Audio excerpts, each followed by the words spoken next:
Sa pagsapit ng Setyembre, bawat pamilyang Pilipino ay nag-uumpisa na magsabit ng mga kumikinang na Christmas lights. At ang mga Christmas tree ay tinatayo bilang hudyat na pagsisimula ng hiwaga ng Pasko. Ang mga bata ay nangungulekta na ng mga tansang pinagdurugtong upang gawing tamborin.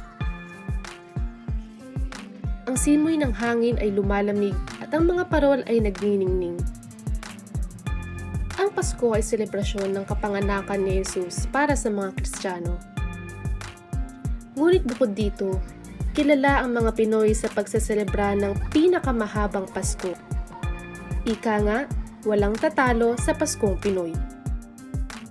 Setyembre pa lamang ay maririnig mo na ang bawat tahanan na may himig ni Jose Marichan. Ang countdown ay magsisimula na para sa pinakamahalagang araw ng taon.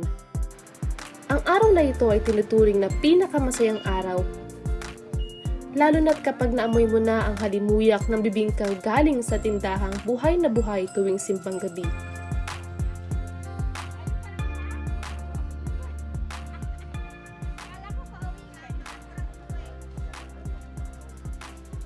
Rinig na rin ang mga tinig ng maliliit na mga batang sabik sa mga regalong kanilang matatanggap mula kay Santa Claus.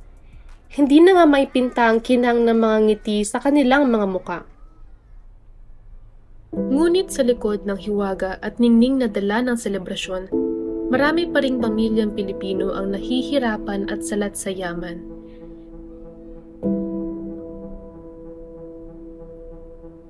Isa na rito ang pamilya sa liblib ng barangay ng Moncada, na kahit hindi Pasko, lamig ng hangin ay bumabalagtas sa pinagtagpi-tagping tahanan at nangangapa sa dilim sa kabila ng liwanag na dala ng mga bituin.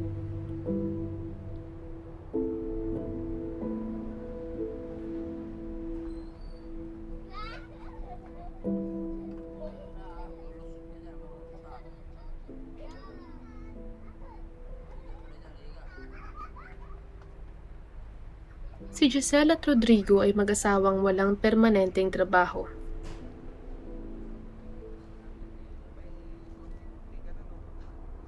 Dahil maliliit pa ang kanilang mga anak, si Giselle na dating kasambahay ay napilitan na lamang na alagaan ang kanilang 4 na anak.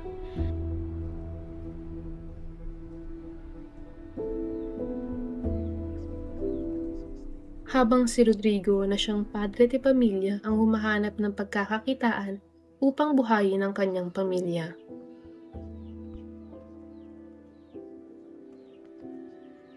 Ata ti hanap buhay ko mo pa.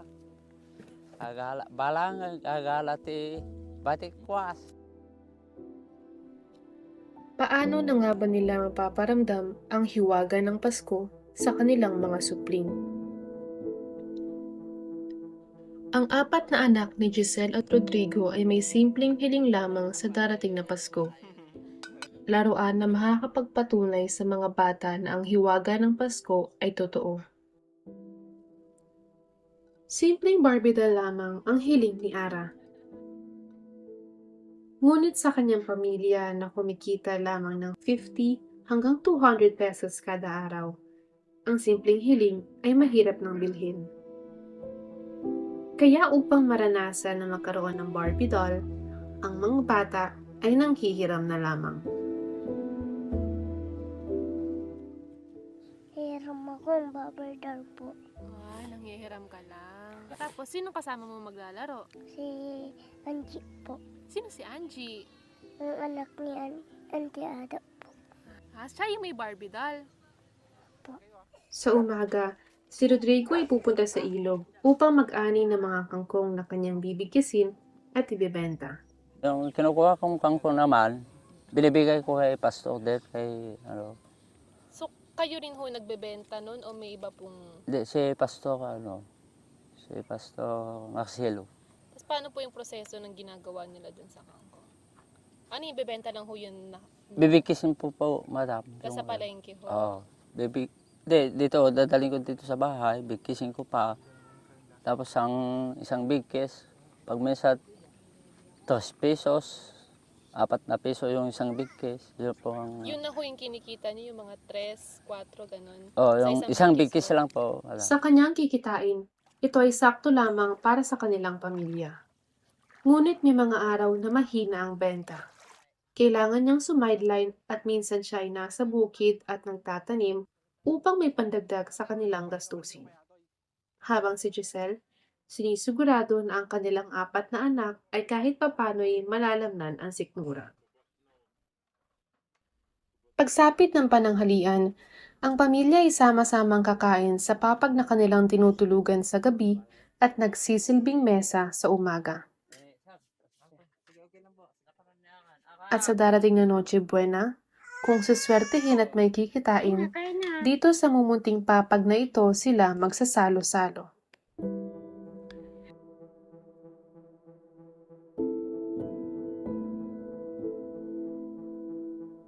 Kaya na, anak. Kaya na. Kain na.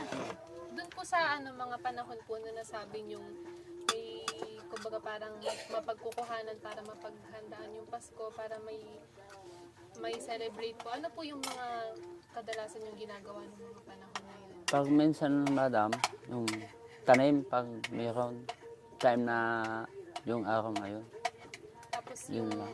Tapos pag yung kangkong, yun ang kain na- pangmadalataan. Pag Kasi di naman yung lahat na may tanim araw-araw, madam. Kaya yun, pag minsan, kangkong. Yun lang ang... So yun din po ang handa ninyo sa Noche Buena? Oh, pag may makuha akong kangkong, pabili ko ng kunting pansit. Yun lang yung... Kahit isang pirasong lang, nakasasi sa yun, ang handa namin. Basta sama-sama po. Oo, kasama ko yung mga anak ko, madam. Yun ang ko. Kasi wala naman akong trabahong maayos, madam. Yun lang. Pag kontrasyon naman, kung malayo, ayaw ko naman yung lumayo kasi ayaw ko naman lumayo kasi yung mga pamilya ko malayo. Simpleng pagdiriwang ng Pasko ay masaya na ang pamilya. Kahit na hindi siguradong may maihahapag sa Noche Buena, ang importante kay Rodrigo at Giselle ay sama-sama nilang sasalubungin ang araw ng Pasko. Ngunit hindi tulad ng ibang mga bahay, ang kanilang tahanan ay walang mga palamuti maliban sa isang parol na nakasabit sa kanilang pintuan. Ang mga kumukutitap na Christmas lights ay hindi rin nila magawang malagyan dahil sa kakawalan ng kuryente at umaasa lamang sila sa mumunting solar lamp na nagbibigay ng liwanag. So hindi niya pa po talaga naranasan na magkaroon ng Christmas lights? Kumbaga makita lang din po ng mga bata. Wala pa po. Kahit parol po. Wala pa. May bahay na ako dati doon, pero may ganoon din yung parol. Pero wala pa akong nabili. Mas importante po yung makakain. At nang tanungin naman namin si Rodrigo kung paano nila gagawing espesyal ang okasyon para sa kanila at kanyang asawa, ang tugon nito, sila muna bago ako. Sa akin naman, kahit hindi na ako basta may bigay ko lang sa mga anak ko na, tapos sa misis ko. Yun lang yung ko. Wala lang iba. Kasi ako, kahit lang yung makain ko, ayos lang. Basta may bigay ko sa mga anak ko. Yun lang ang ko. Kasi kawawa naman sila. Hindi sila kakain. Ako kakain niya. Sila muna, bago ako. Anak mo talaga. Oo. Sa kabila ng saya na dala ng okasyon, iba't ibang mukha pa rin ng Pasko ang ating makikita.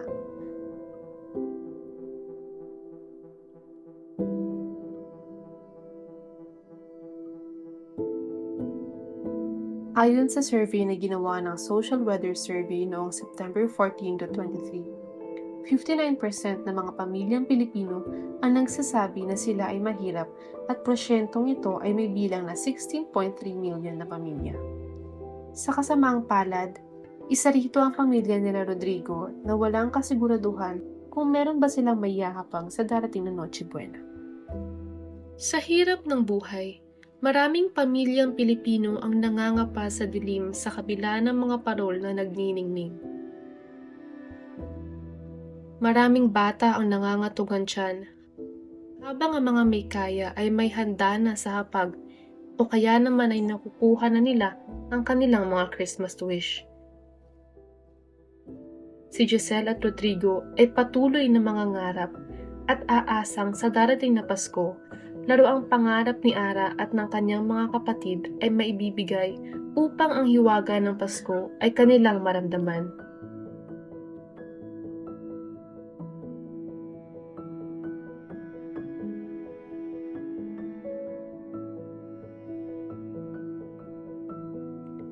At sana, sa gitna ng kahirapan, sina Rodrigo at kanyang pamilya ay sama-sama sa darating na Pasko.